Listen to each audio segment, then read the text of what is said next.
Physical ailments. Sometimes spirit stops us on our tracks when we're not quite focusing in the right areas. That's gonna be your card there. Let's see what it says. Wow. Oh my God. I can't make this up. Is this crazy? Look, the card is health. I will honor the physical vessel that enshrines my soul. Holy shit. I can't make that up if I tried. Julie said she broke her toe, food poisoning, and a possible ulcer. Let's talk about this. If I'm to slow down, what's the reason? I will honor the physical vessel that enshrines my soul. So I want to say here, that broken toe, toes are our sense of balance. And I personally feel, I know that's crazy, right? Spirits in the house. Yes, yes, it is. Yes, it is. Thank you, Julie. Thank you. Thank you. So that broken toe is like about feeling, I feel stunted on your path. Like you should be going here, going there. Maybe you want to move or something and you're not really able to. Maybe you've been wanting to do something for quite some time and you've like hit a brick wall. That's how I feel with that broken toe thing. All right. And then this food poisoning here, all of a sudden you're trying to purge some kind of an idea, either an old idea that's ready to be released or a new pattern that's trying to introduce itself to you and you're like, oh fuck no, right? So pay attention to what you had around that food poisoning and the possible ulcer. Again, this is about what you're absorbing from the world and allowing to settle in and integrate into your life, all right? Because that's what our stomach is. And when we're not okay with what we're absorbing from the world, and I'm not just talking about like food and drink, okay? I'm talking about toxic energies. I'm talking about people. I'm talking about feeling very angry inside and letting it fester because nice people don't say anything, okay? And then later you go back and sit with all that energy and it goes somewhere to your fucking ulcer. That's where, and it grows. I'm telling you this, my friends.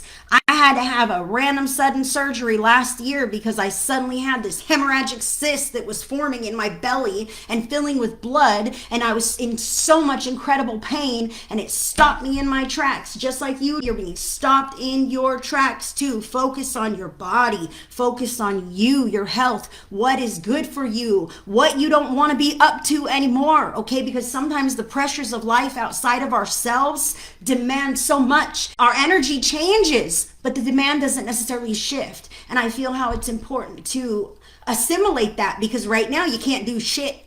And that's exactly why, because you've been trying to do too much. Whoa, whoa. Look at this. I can't make this up. Major Arcana number 13, death and rebirth. Death is about final endings, closing a chapter. I can't do all that same old stuff anymore that I used to do. I can't be the fixer, the doer, the goer, the scapegoat, the one who handles it all and breaks my back and this. I can't do that anymore. This new future is what my body and myself needs. And I need to rest when I'm tired. I need to eat when I'm hungry. I need to make sure I'm sufficiently hydrated. I need to ask for help from motherfuckers who should help me carry things just out of pure respect because I'm their elder or whatever it might be. Okay, that's what I see here. Is it is time out with the old, in with the newer, healthier patterns. This is exactly what you need to really invest in yourself. And darling, imagine how amazing you're going to feel after all of this. So healthy, vibrant, like revitalized. I feel it here. It's a whole new activation and up-leveling. So let me go back here real quick.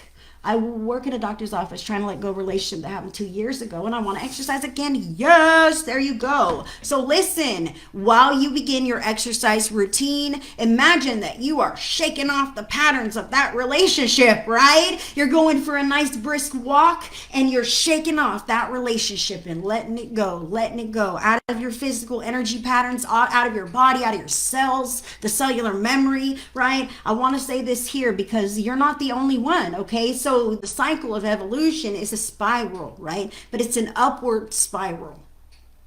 So we're always evolving. Now, my printer ran out of ink, okay? But I tried to print this for you guys. 13 makes sense. Awesome. See how spirit works in our lives? I can't make it up. It just is perfect and beautiful. Thank you, God. So this is, my printer ran out of ink, you guys. I'm sorry. I meant to print the whole thing, but you know what it is. So this is Maslow's hierarchy of needs. This is a theory in human motivation, and it makes so much freaking sense to me, especially coupled with the concept of an evolutionary spiral.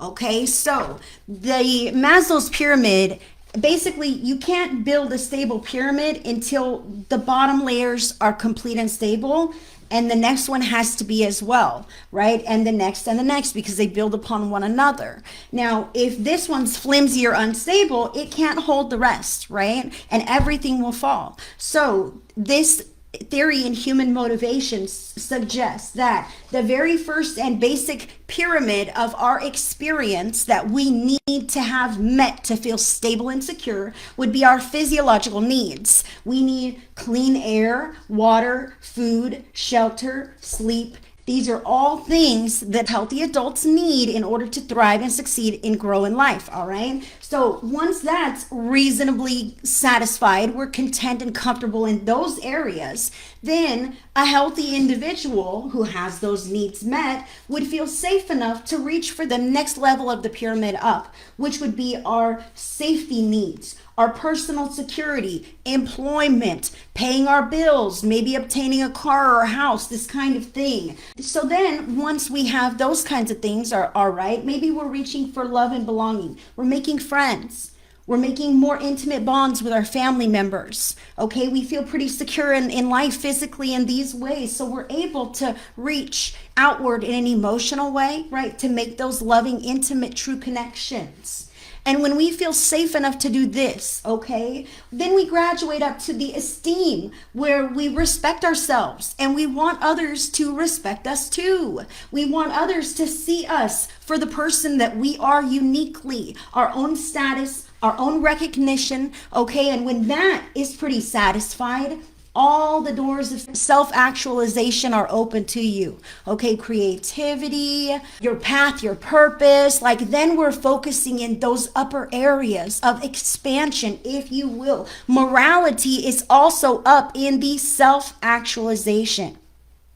I will say to you, if someone is down here starving, maybe they don't have any food, all right? Maybe they have nowhere to stay. They don't have the morality found up here. I'll steal to eat because I'm hungry, right? They may not have these layers up here. I don't care about family because no one's feeding me, no one's helping me. I don't care what people think about me because I'm starving down here. Can you understand this? I'm not worried about any of that other stuff unless these ones are met. So now what I want to say about this is that we can find ourselves on that evolutionary spiral where we've come up and we've hit these peaks of self-actualization, but now we're holding a higher frequency. Okay, so now we're holding this higher frequency, and all of a sudden, kaboom, life hits and says, physical body, you must be tended to. We need to fix these things. Or house and home, family, folks, job. All of a sudden we think we're doing great. We're reaching for more. We're in all these beautiful, bright spiritual areas. And then life happens to shake us. What in the heck, right? It's because you've reached that new higher level of energy and you're encountering some of the debris, if you will, that could stand to be cleaned up to continue your up leveling, right? All of a sudden the body has to upgrade a little bit to keep on the same path and route that you are currently on. I hope this makes sense to you. That's what's going on here. Out with the old, in with the new. You have reached a new level of activation here, Julie. That's why you're like, what in the heck? I'm focusing on me again. All that other stuff is good. Okay, that's why it's time for the body right now. And when the body's good, kaboom, you're up leveled and expanding in such new ways here. I love it. I love it. Just be persistent about listen to your inner knowing and making sure that you're taking care of your needs, your wants, your desires. Julie says, dear me, thank you, Heidi. That's brilliant. Fantastic, Julie. I'm so glad you enjoyed that message, and I hope it helps you to understand and continue your up leveling here. Beautiful energy.